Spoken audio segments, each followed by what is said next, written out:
perancangan tata letak fasilitasnya. Jadi bukan merupakan perancangan bagaimana kita akan mendirikan sebuah cabang perusahaan kita yang baru, tapi ini perancangan di dalam sebuah pabrik misalnya seperti itu, gitu ya. Jadi bagaimana sih tata letak semua mesin, semua sumber daya yang ada di situ. Nah, seperti itu, ya. Nah, sekarang industri dengan pabrik, gitu ya. Apakah sama, gitu ya? Ya kita harus tahu dulu, industri dengan pabrik apakah sama, gitu ya? Kalau jawab hampir sama sih, industri ya pabrik, gitu kan? Sebenarnya apakah sama ini ya? Sebenarnya tidak sama, gitu ya.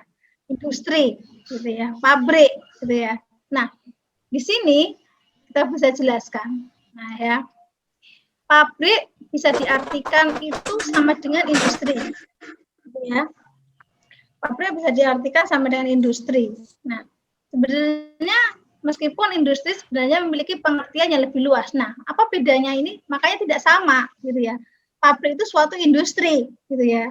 Tapi industri lebih luas lagi. Jadi industri itu bukan hanya untuk pabrik, maksudnya seperti itu, gitu ya. Jadi pabrik merupakan salah satu jenis industri, gitu ya. Jadi yang menghasilkan produk jadi menjadi produk jadi yang siap untuk edarkan konsumen, seperti halnya dijumpai pada industri manufaktur. Nah, ini seperti ini. Jadi jangan menyangka kalau pabrik dan industri itu sama. Itu tidak sama, gitu ya. Jadi pabrik itu artinya lebih kompleks, lebih sempit gitu ya. Kalau industri itu lebih luas. Nah, seperti itu. Jadi seperti ini. Misalnya bagaimana sih sebuah pabrik? Pabrik itu kan tempat ya. Tempatnya gitu ya. Jadi ada tempatnya, ini pabrik. Nah, menghasilkan suatu produk secara efektif, efisien, dan aman. Seperti itu ya. Jadi secara efektif, efisien, dan aman. Itu pabrik gitu ya. Nah, dikelola bersama-sama dalam suatu sistem produksi gitu ya. Jadi dikelola secara bersama-sama dalam suatu sistem produksi. Ya, itu pabrik. Dan faktor apa yang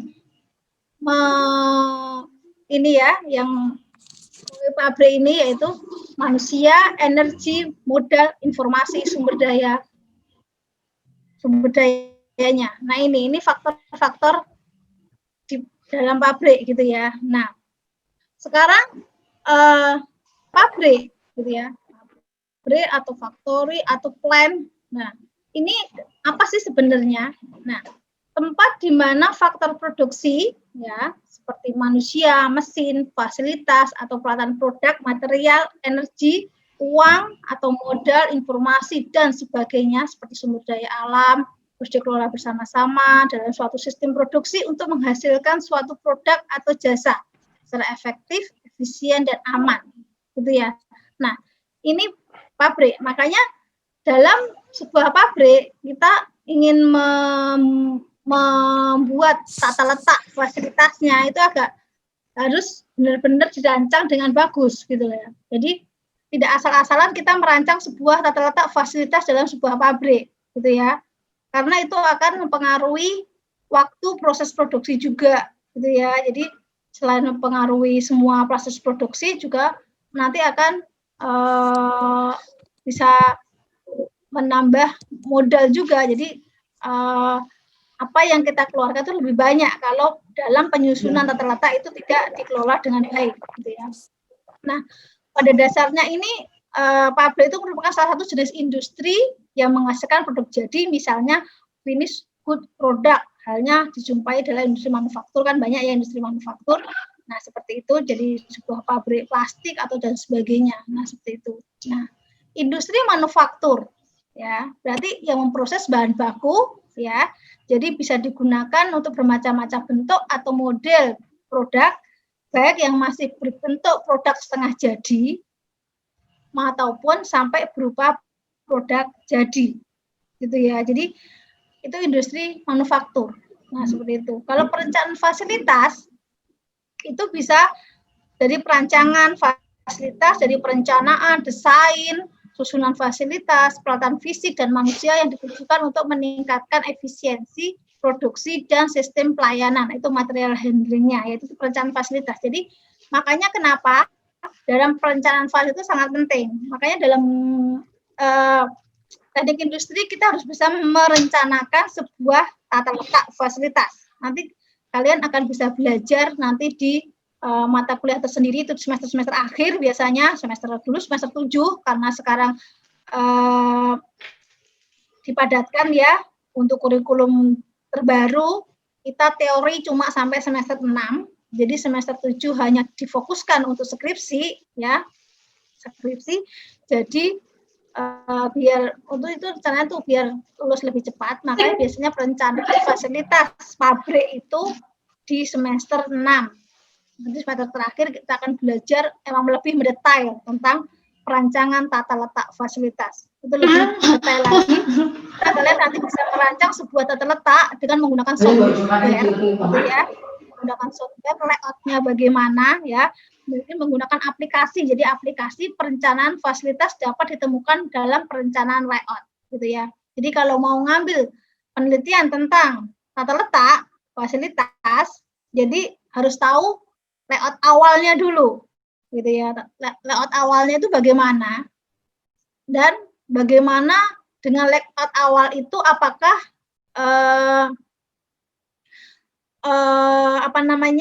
banyak waktu yang terbuang atau produknya hanya sedikit, banyak. Nah, seperti itu. Jadi bagaimana sih layout yang awal bisa kita rubah menjadi yang efektif, efisien, itu tadi. Nah, seperti itu. Jadi biasanya kalau penelitian di tentang fasilitas ini kita merubah layout yang lama, kita melihat yang lama atau layout yang baru. Jadi itu bisa di sama perusahaan.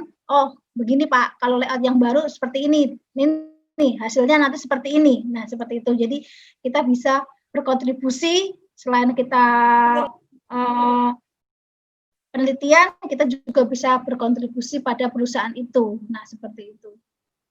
Nah, ini klasifikasi industri ya, ada berdasarkan proses produksi, nanti ada mata kuliah proses produksi, berdasarkan output yang dihasilkan, berdasarkan proses manufaktur industri. Nah, seperti ini. Jadi nanti bisa di kayak proses produksi itu untuk primer, material, industri, distribusi, service, sebagainya. Output yang dihasilkan ada production good dan customer good dan sebagainya ya. Ada manufaktur industri, ada continuous proses industri, ya, repetitive proses, intermediate proses. Nah ini klasifikasi dalam industri. Nah seperti itu. Nah apa sih the primary raw material industry? Nah proses itu tuh ekspor. Nah ini yaitu industri yang aktivitas produksinya adalah mengolah sumber daya alam guna menghasilkan bahan baku atau bahan tambahan lainnya yang dibutuhkan oleh industri, gitu ya. Jadi ini industri yang aktivitas produksinya adalah mengolah sumber daya alam guna menghasilkan bahan baku, gitu ya. Misalnya Pertamina, gitu ya. Itu berarti sebuah the primary raw material industry, jadi industri material, gitu ya. Pertamina, Krakatau Steel, Indosemen, Perhutani dan lain-lain. Ini yaitu merupakan proses, ya. Ini. Nah, sekarang proses tapi itu produk, gitu ya. Jadi industri yang memproses bahan guna dijadikan bermacam produk, baik yang berupa produk setengah jadi atau produk jadi, ya. Misalnya Astra, ya, Indomobil, furniture, konstruksi, Basari, agroindustri dan sebagainya itu merupakan produk, ya. Nah, kalau proses tapi to deliver, yaitu ya industri yang berfungsi untuk melaksanakan jasa pelayanan distributor. Nah ini yang distribusi yang hanya mengirimkan bahan baku atau produk akhir. Nah ini misalnya berbagai perusahaan distributor itu to delivery, ya. Nah itu. Nah sekarang to service ya, industri yang bergerak di bidang pelayanan atau jasa. Nah ini untuk melayani dan menunjang aktivitas lain ataupun langsung memberikan jasa pada end customer. Jadi customer akhir ya, misalnya bank, asuransi, rumah sakit dan sebagainya. Ini merupakan servis, jadi jasa yang bergerak proses tapi berupa jasa. Nah, seperti itu. Jadi seperti ini pun harus walaupun di tata letak itu tidak hanya untuk manufaktur gitu ya, tapi proses jasa pun harus ada juga gitu ya. Misalnya bank. Bank itu misalnya tempatnya untuk customer service, untuk ke teller atau kemana itu harus disusun dengan baik juga gitu ya tata letaknya, tidak asal-asalan gitu ya. Nah, seperti itu. Asuransi apalagi rumah sakit, dan rumah sakit itu paling kompleks itu misalnya dari UGD ke ruang operasi tidak terlalu jauh, harus gimana, nah seperti itu. Nah ya. Nah, sekarang klasifikasi industri ini ada produk good industry, ya, industri yang menghasilkan output, yaitu yang berupa material, peralatan produksi, mesin, dan lain-lain yang digunakan untuk proses produksi pada industri lain. Nah, Krakatau Steel, Pertamina, PLN, nah itu sebagainya kan itu bisa dipakai untuk industri yang lainnya, maksudnya seperti itu, gitu ya. Nah, kalau customer good industri yang outputnya dapat secara langsung dikonsumsi oleh customer, gitu ya. Jadi langsung bisa dikonsumsi, seperti restoran, ya, Toyota, Sab, Bugasari, Sari Roti, Unilever, Nestle dan sebagainya.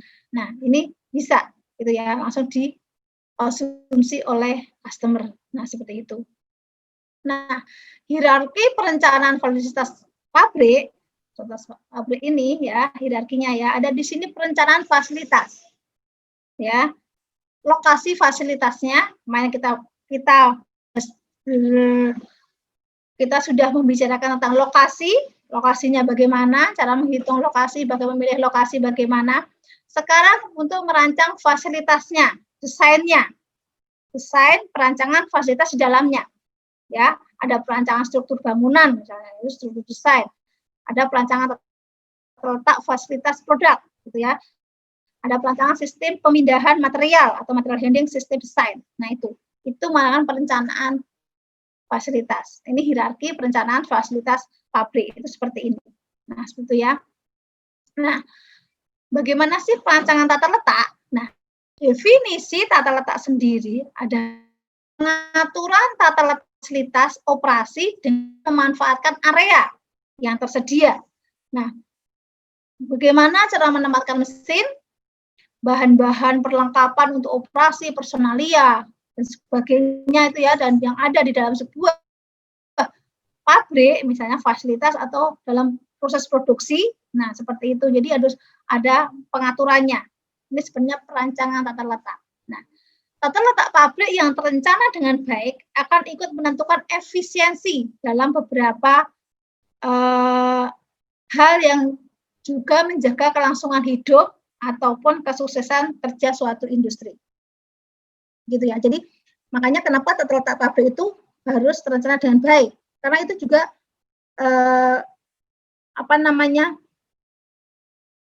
menjaga kelangsungan kesuksesan di industri itu, begitu ya. Jadi biar tidak banyak biaya atau ongkos yang dibutuhkan. Nah, seperti itu. Nah, selama ini yang berkembang di masyarakat, nah permasalahannya itu apa sih dalam perancangan fasilitas? Nah, ini bahwa semua rancang fasilitas atau proyek dilakukan untuk fasilitas baru. Sesungguhnya tersebut tidak seluruhnya benar, ya. Nah, selama ini perancangan tata letak itu hanya untuk yang baru, gitu ya. Kita misalnya mau ada mesin baru, misalnya. Nah, itu baru kita merancang tata letaknya. Ada fasilitas baru, ada pabrik baru, kita baru mau merancang tata. Itu enggak, gitu ya. Sesungguhnya tidak benar. Jadi kita untuk maksudnya yang lama pun, misalnya mesin lama, tata letaknya ternyata selama ini kok banyak waktu yang terbuang ya, mau ke plan A, ke plan B aja terlalu jauh gitu ya. Kita mau nyari misalnya, mau ngambil skrob misalnya, kok terlalu jauh harus ke sana gitu ya. Kalau mau mengambil bahan baku yang ini kok terlalu jauh juga, itu banyak membuang waktu terbuang. Jadi kan hasil produk juga sedikit, tidak sesuai harapan. Nah, seperti itu harus kita bisa merancang tata letak yang baru gitu loh. Jadi yang lama ke yang baru itu juga tidak harus karena ada fasilitas baru. Nah, seperti itu. Jadi dalam kenyataannya rancang fasilitas merupakan bagian tata letak ulang dari suatu proses yang telah ada, jadi merubah bagian dari susunan pelata tertentu. Nah, ini definisi ini secara umum ditinjau dari sudut pandang produksi, adalah susunan fasilitas produksi untuk memperoleh efisiensi suatu produksi. Nah, ini merupakan konsep ya, efisiensi produksi itu merupakan konsep yang diperlukan untuk tujuan yang lebih spesifik. Nah, ini skema langkah-langkah dan perencanaan layout itu seperti ini. Nah, sistematika perencanaan layout. Ini ada input. Kita nginput dulu data dari jalan produksi itu apa sih? Kita nginput dulu. Aliran materialnya bagaimana sih? Keterkaitan kegiatannya, gitu ya. Baru kita buat suatu diagram keterkaitan. Bagaimana keterkaitan semuanya, aliran material, kegiatan, bahan baku dan sebagainya. Baru kebutuhannya apa luas, bagaimana luas yang tersedia, maksudnya ruangannya. Nah, kebutuhan kita apakah memerlukan suatu ruangan yang luas? Nah, seperti itu. Baru diagram keterkaitan ruangan, ya.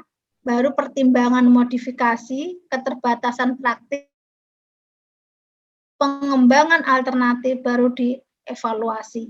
Nah, seperti ini. Jadi sistematika perencanaan layout itu seperti ini. Seperti itu ya. Jadi dari mulai kita tidak asal hanya merubah A, B, C gitu ya, tidak hanya merubah, tapi kita harus pakai sistematika bagaimana sih alirannya, harus ini keterkaitannya, bagaimana sih biar biayanya biar cepat, biar produk yang dihasilkan kalau terlalu jauh juga membuang waktu, kalau terlalu kita mau ngambil bahan baku juga terlalu jauh material yang kita ambil kan juga kita harus jalan jauh, harus kalau kita deketin bagaimana sih? Nah, itu semua harus kita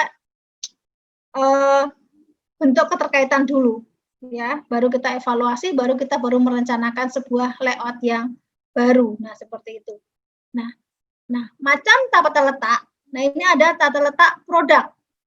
Ya, kalau tata letak produk itu berarti aliran produknya. Ya, kalau tata letak proses berarti itu aliran proses. Ya, tata letak posisi tetap, file position layout, ada tata letak kelompok produk, produk family atau grup teknologi. Nah, ini macam tipe tata letak fasilitas. Begitu ya. Nah, seperti itu ya. Nah, tata letak produk. Nah, semua fasilitas produk produksi diukur dalam suatu departemen khusus. Gitu ya. Baru diaplikasikan untuk industri skala besar dan proses produksinya berlangsung secara kontinu. Itu tata letak produk. Misalnya apa? Industri gula, semen, kertas, perakitan mobil, elektronik dan sebagainya. Itu merupakan tata letak pakai tata letak produk. Ya. Nah, pertimbangannya dasarnya apa sih kita pakai tata letak produk? Produk yang dibuat hanya satu atau beberapa produk standar, gitu ya. Jumlah produk dibuat dalam jumlah atau volume besar untuk jangka waktu relatif lama, ya. Keseimbangan lintasan produksi lebih baik. Nah, ini tata letak produk seperti itu, ya. Nah, kalau satu mesin hanya digunakan untuk satu proses kerja, gitu ya. Aktivitas inspeksi selama proses produksi relatif sedikit. Material handlingnya dari satu SK itu stasiun kerja ke stasiun kerja yang lain dapat dilaksanakan secara mekanis. Jadi SK itu stasiun kerja ya. Jadi aliran untuk material handlingnya itu dilaksanakan secara mekanis. Ini untuk proses produk tadi ya. Nah, ini seperti ini. Aliran tata letak aliran produk itu seperti ini. Ya. Jadi dari bahan baku A, B gitu ya, langsung ke gudang bahan baku gitu ya. Jadi stasiun kerja 1, stasiun kerja 2, stasiun kerja 3, stasiun kerja 4. Nah, itu secara urut gitu ya, ada di press, ada puput, ada grill, ada pengepakan. Nah ya, kalau dari bahan baku ke gerindra, fresh, bubut, pengepakan. Nah, seperti itu. Jadi dalam satu aliran produk, gitu ya. Jadi langsung gudang produk jadi langsung ke sini. Ini sudah produk jadi ada produk jadi A, ada produk jadi B. Nah, ini tata letak aliran produk itu seperti ini, gitu ya. Nah, keuntungannya apa sih? Jadi material handling cost itu lebih rendah sebagai akibat layout disusun berdasarkan urutan operasi sehingga jarak perpindahan bahan minimum, gitu ya. Jadi lebih karena jaraknya lebih dekat, maka cost jadi rendah. Nah, seperti itu. Total waktu juga lebih singkat, gitu ya, karena jaraknya didekat-deketin, gitu ya. Nah, work in process jarang terjadi karena lintasan produksi sudah seimbang. Output satu proses langsung dipergunakan sebagai input proses berikutnya. Nah, ini keuntungannya, tiap produksi atau stasiun kerja memerlukan luas area yang minimal karena tidak diperlukan VIP stroke. Nah, ini keuntungannya, keuntungan tata letak proses tadi seperti itu ya. Nah, kerugiannya apa?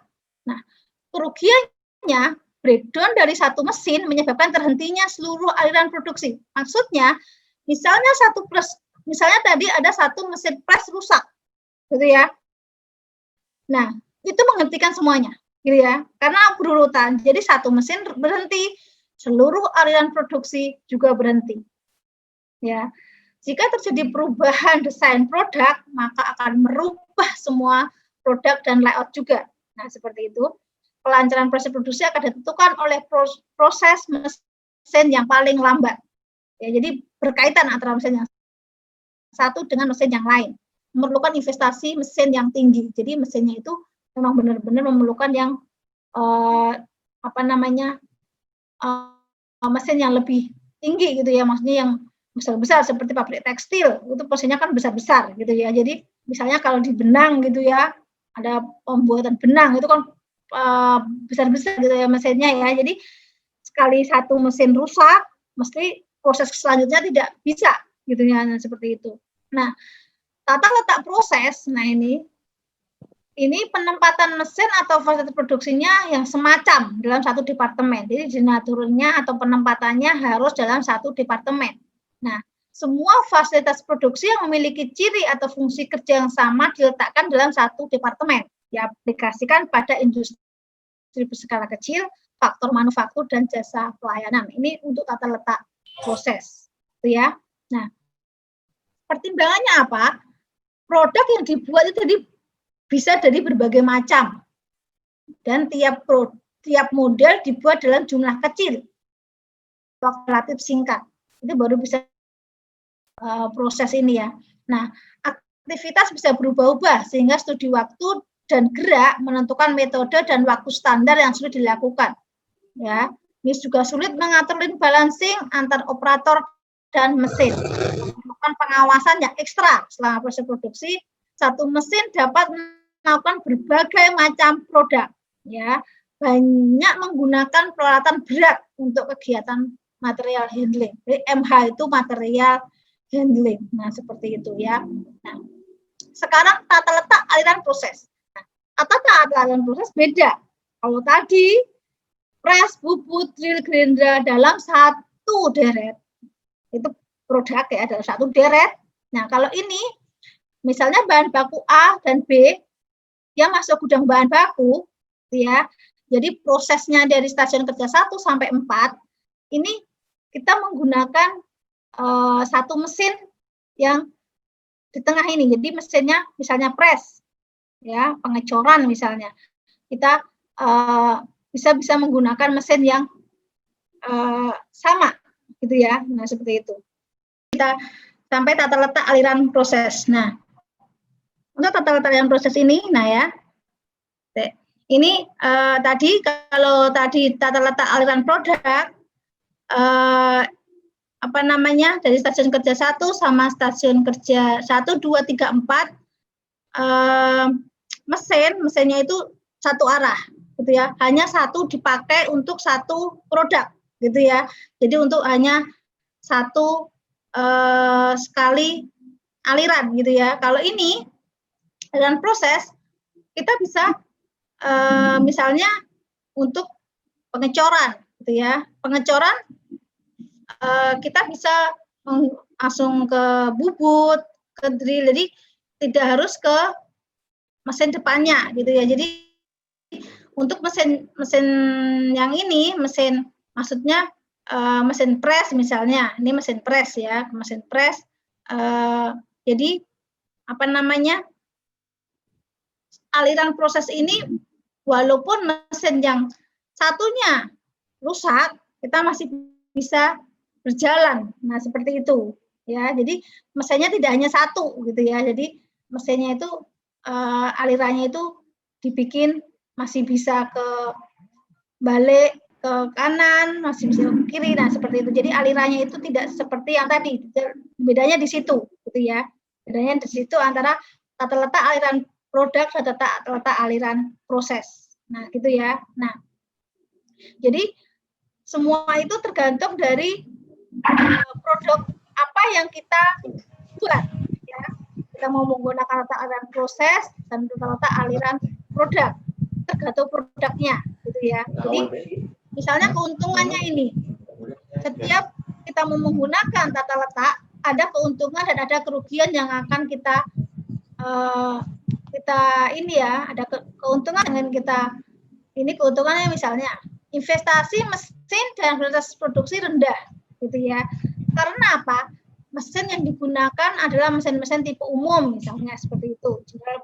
Nah, ini jika terjadi breakdown, mesin mudah diatasi yaitu dengan memindahkan ke mesin lain gitu ya. Misalnya terjadi breakdown mesin yang satu rusak, kita bisa pindah ke mesin lain. Kalau yang tadi yang awal yang tata letak aliran produk tidak bisa gitu ya. Sekali mesinnya breakdown yang di depan, kita sudah nggak bisa ngapa-ngapain. Nah, seperti itu. Nah, karena ada spesifikasi kerja, aktivitas supervisi lebih baik dan efisien. Ini keuntungannya, gitu ya. Nah, kerugiannya karena lintasan produksi lebih panjang, jadi material handling cost (MHC). Jadi harus tahu ya, MH kalau bidang teknik industri itu harus tahu apa sih MH, gitu ya. Itu material handling cost, C itu cost, jadi lebih mahal. Jadi perpindahan material itu lebih mahal gitu ya, karena lintasannya lebih panjang. Jadi yang bolak-balik tadi harus ke sana dulu, kemana dulu gitu ya, jadi nggak lurus gitu ya, jadi itu lebih panjang gitu ya. Nah, total waktu produksi lebih lama ya. Buat proses lebih banyak dijumpai karena waktu operasi sulit diseimbangkan gitu ya. Nah, karena diversifikasi produk adalah job order, maka diperlukan operator skill tinggi. Nah, ini kerugiannya. Nah, seperti itu ya. Jadi setiap proses ada keuntungan dan kerugian yang kita pakai laksanakan ya. Misalnya nih, sekarang ada tata letak produksi. Nah, ini tadi tata letak proses ya. Sekarang ada tata letak posisi tetap. Nah, apa sih tata letak posisi tetap? Nah, material dan komponen dari produk utama akan ditempatkan pada posisi tetap, sedangkan fasilitas produksi seperti tool, mesin, manusia, serta komponen-komponen kecil akan bergerak menuju lokasi material atau komponen produk utama.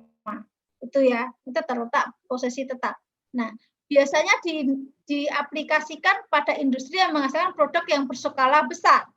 Nah, misalnya industri pesawat, kapal, dan lain-lain. Jadi nggak mungkin kalau kita membuat sebuah pesawat, kapal, mesinnya yang bergerak, mesinnya yang bergerak, gitu ya. Jadi produknya itu tetap ada di situ. Jadi mesin-mesin ini yang bergerak, ya. Jadi tata letak posisi tetap. Nah, beda sama kita memproduksi misalnya baju, benang, gitu ya. Jadi mesinnya tetap, tapi bahan bakunya yang bergerak, bahan-bahannya itu yang bergerak, ya. Misalnya mau baju, mau jahit lengan, masang kancing dan sebagainya, itu barangnya yang bergerak. Kalau di sini, ini produknya tetap, mesin-mesinnya yang bergerak, yang bedanya itu. Karena industri, nah ini namanya tata letak industri tetap, tata letak fixed position. Nah ini ya, tadi tata letak posisi tetap. Nah, Keuntungannya apa? Karena posisi material dan komponen produk utama tetap, maka material handling dapat dikurangi. Gitu ya. Fleksibilitas kerja tinggi karena fasilitas produksi dapat diakomodasikan untuk mengantisipasi perubahan dalam rancangan produk. Ini adalah keuntungannya. Nah, kerugiannya apa? Nah, karena adanya peningkatan frekuensi pemindahan fasilitas produk atau operator pada saat proses operasi, itu kerugiannya. Ya, memerlukan operator dengan skill tinggi. Ya, membutuhkan space area yang luas untuk peralatan kerja buatin proses tadi. Jadi luas. Jadi areanya harus luas gitu ya. Operatornya harus benar-benar mempunyai skill yang tinggi juga gitu ya. Memerlukan pengawasan dan koordinasi kerja yang ketat. Makanya kenapa bikin pesawat sulit ya. Pesawat, bikin kapal gitu sulit. Makanya kita bikin pesawat aja apa namanya?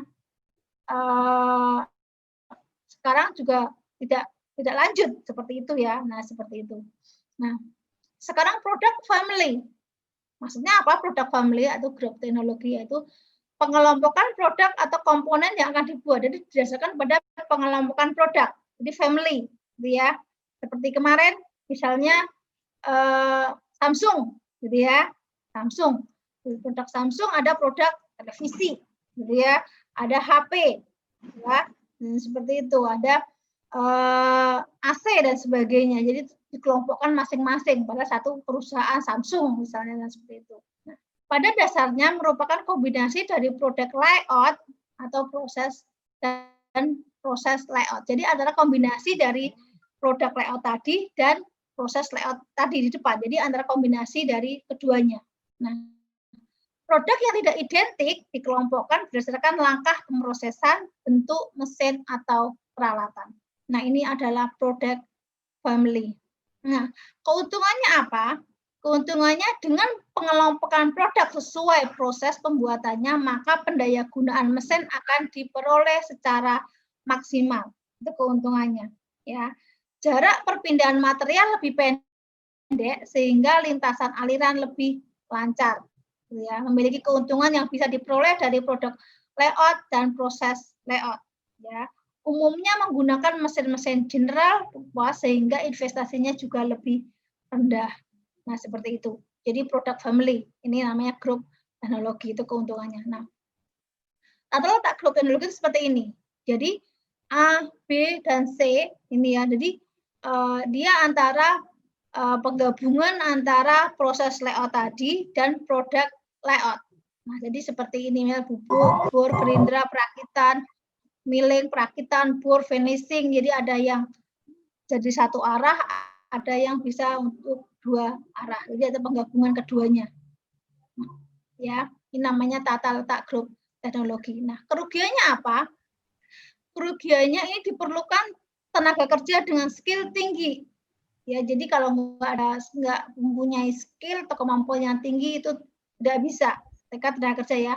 Kelancaran kerja sangat tergantung pada kegiatan pengendalian produksi, terutama aliran kerja.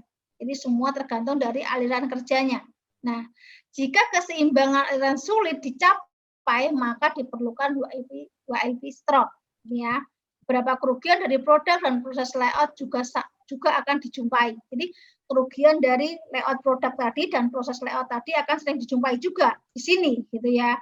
Nah, kesempatan untuk mengaplikasikan fasilitas produksi tipe spesial pro sulit dilakukan. Nah, ini kerugiannya. Kerugian untuk penggabungan antara produk layout dan proses layout tadi. Nah, seperti itu.